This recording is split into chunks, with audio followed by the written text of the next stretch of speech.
This is Stars and Scopes with your friend Uma, updated every new and full moon with guidance based on planetary transits in the current sky and extra support from tarot. For accuracy, take a look at your rising sign first if you know it, and do feel free to listen to your sun, moon and rising if you'd like the full picture. If you're interested in your birth chart, check out the readings page at umaruby.com. And if you'd like to support the work, head over to buymeacoffee.com/umaruby and you can buy me a coffee.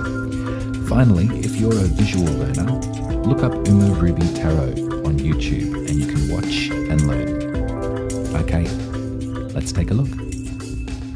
Hello Pisces and Pisces rising. Welcome to your horoscope for the full moon in Aries, happening on October the 10th at 7:55 a.m. if you're in the southern hemisphere with me. You've got a lot to be proud of, Pisces, and you've got a lot to let go of in terms of your self-worth, what you're good at, your talents, what you've been learning, what you're putting forward, putting out there into the world, and how you're turning this into a possibility to earn a buck is all coming to a beautiful fruition. There's something that you've been working on really diligently for a long time now, and at this lunation, at a full moon in Aries, which is highlighting your second house, your house of talent, self-worth, material value, there's a great support here and there's a great offering for you to let go of any shortcomings, okay? If things haven't maybe quantified the way that you thought they would at this point, this lunation is the time for you to strike a match to that bloody expectation. You're doing really well, and I would probably encourage you to go over, even if it's just the last 6 months, look at the new moon in Aries that we celebrated and enjoyed, and we started to alchemize and call in the energies. Think about that time 6 months ago and think about what it is that you hope to achieve and what it is that you've been working on and how you've been building your resources since then. And I think that if you look back that far, you'll come to realize just how proud of yourself you really should be, because you've done beautifully well. And remember that you're a student. Remember that you're just at the very beginning point of this activation. This is something really fresh, and this is something that is going to be a life's work as well. So I'd remind you that you eat an elephant one bite at a time. I probably have said that to you many times before, Pisces, but it's true. Everything in its time and place, every stage, every moment is to be relished and to be enjoyed. We try and skip to the end too often, we can miss the middle bit, we can miss the very bit that we're existing in right now. And that can be a real shame, because there's so much that I can see in the astrology of this full moon that is just the starting point of so much movement, so much activation. There's definitely been sacrifices that have had to have been made over this last bit of time, yeah? There's definitely been kind of rerouting that's had to happen, reconfiguration. You've had to write a new map. Maybe it wasn't the one that you thought that was the maybe it wasn't the one that you wanted to work with. But I got to say that the one that you're on now is leading to some really, really beautiful moments. Think about all of those Mercury retrograde messages that had to be gone over. Think about those conversations with folks in your 7th house, your lovers, your close business confidants as well, like the people that you really engage in sort of contractual relationship with. Not to say that you need to marry. Not everyone needs to get married, but like that kind of idea. It's sort of like, okay, I and the other, we're both engaging in this, and we need to find a balance and an equal exchange in this project. What are our needs and wants from both sides? There's been a lot of information that's needed a second going over this last bit of time because of Mercury's retrograde position. But now, at this full moon, Mercury has just gone direct in the last couple of days. So take what it is that you've learned, take what it is that you've perhaps been given as well from your relationships. Like, you've gone over what was said, you've gone over what was proffered, and now it's time to move ahead with that information. I sense a big change as well here, Pisces. There's definitely a language around change. There's a language around kind of like a rebirth of your path. And it might have to do with your community. It might have to do with those around you and your sense of humanity and your place in it, what it is that you do offer.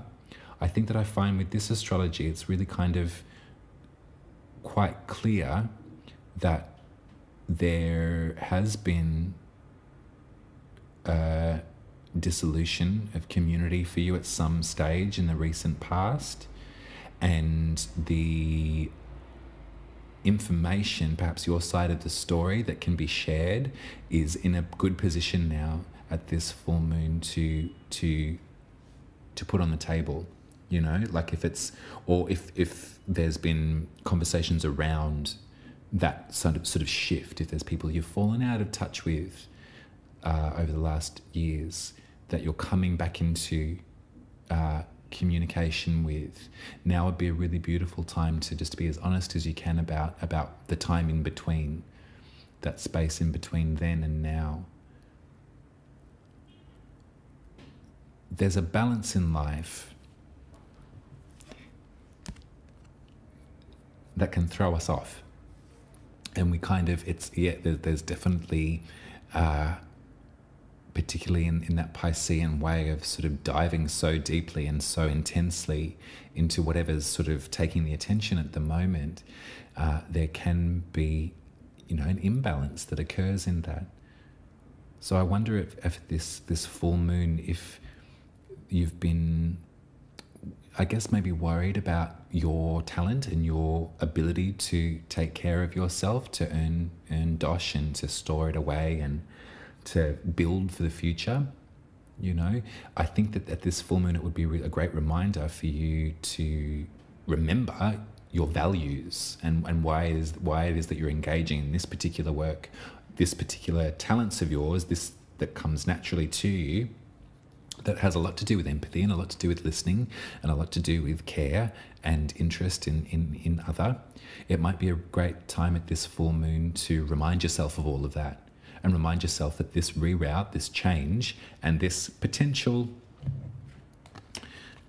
separation from the other life, from the other way of that you used to sort of interact, if that's sort of traveling or if that's being in community face to face. I think that there's so much to be said for the essential rerouting of that intimacy that has happened over these last years, and that might have a lot to do with this Plutonian energy in the 11th for you, in your sense of community just sort of crumbling, and you think without physical access you can't sort of maintain that, and maybe that's got something to do with your stability, and your sort of sense of grounding.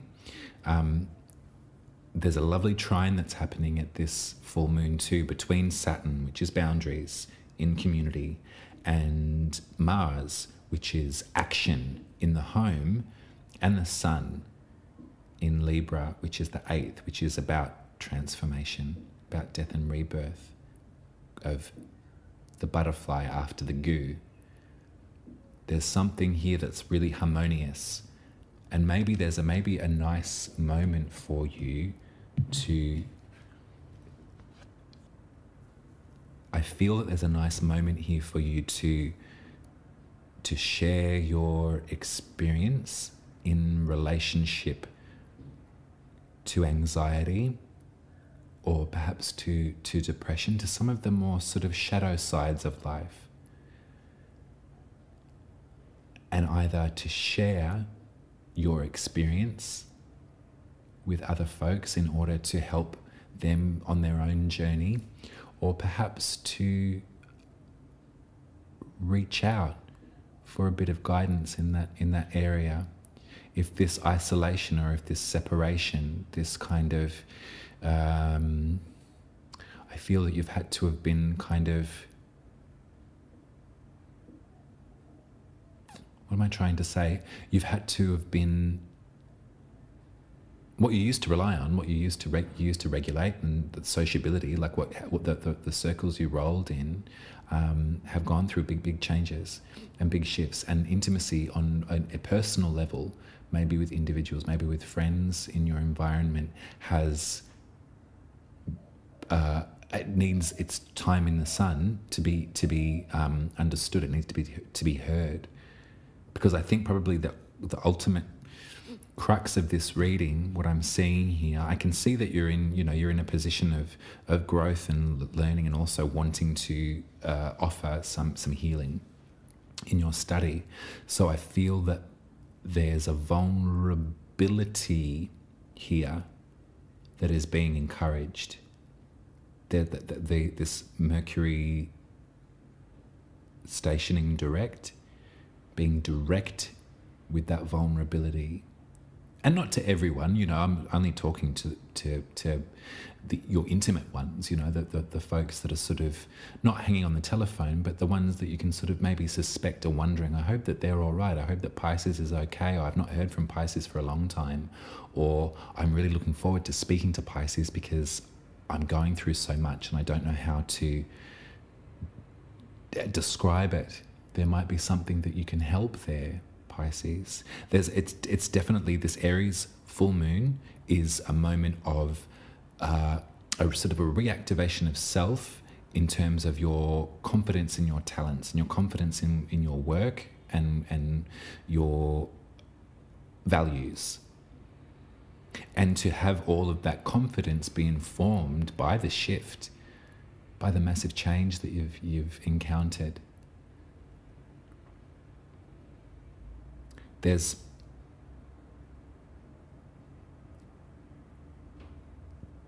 interesting relationship that's going on here. Your 12th, your 4th, your 8th. They're very intimate houses. Very intimate houses. And funny for a Pisces rising, because they're all ruled by air signs, all ruled by the mind. There's a lot of mental activity. I hear a lot of mental restriction, a lot of mental frustration, but a lot of support too, a lot of beauty. So if things have been a bit of a tryst lately in the mental cage,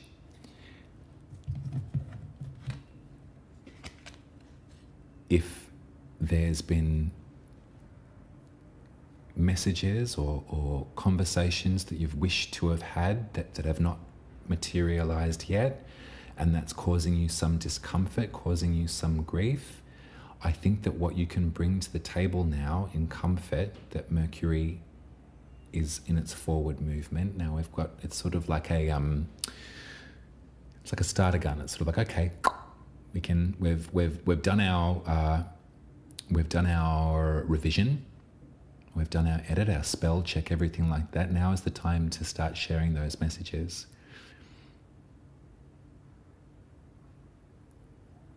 And it might have something to do with your root system. It might have something to do with how you wish to reconstruct, or if there's been damage maybe at home, if there's been damage, or if there's been, if the root systems of your life have been difficult at the moment because of some fire. You know, there's been feelings, there's been passions that, or, you know, there's been things that you wish to express in terms of your family, your lineage. You're being supported now, and you're being supported by Saturn in your dreams, you know.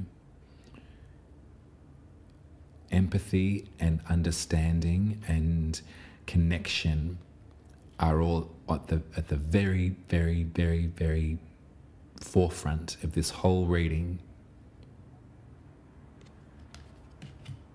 And remember, you're a witch, Pisces. Like, what could be better? That's so great. And you'll find, if this is a new thing for you as well, it might not be, but if there's something that you're kind of needing to re-establish in terms of your 7th house, if there's relationships that have been difficult lately, your spiritual connection is not something to be frightened of. It's not something to be ashamed of. And if that fact, that idea that you are a magic maker, is causing rifts at home or in your relationships, then you'll know that that's not your problem. And that perhaps this recurring boundary in your dreams, if you're dreaming about the same people over and over again in very peculiar circumstances, write down what those circumstances were and write down what the feeling was. And if you can relate that to how you feel about these relationships in your day, in your reality, your 3D reality, and it's because you can't fully express your magic, or because you mustn't share with them, you can't be your whole self with them. It's not to say that you have to, like folks like you and I, we don't want to sort of barge into a room and, tell everyone, I don't feel that you're being, it's a peculiar thing to try and give advice on, and it's a peculiar thing to kind of try and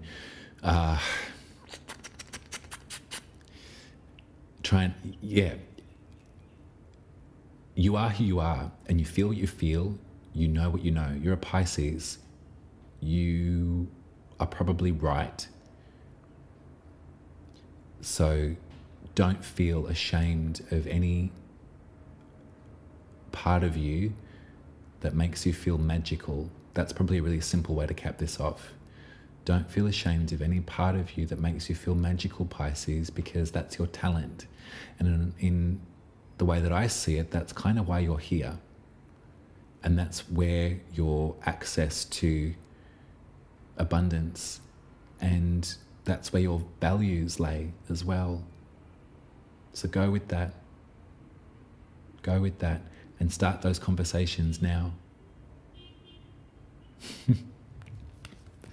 That's the reading, Pisces. I think we got it. Do head over to umaruby.com and book your birth chart reading.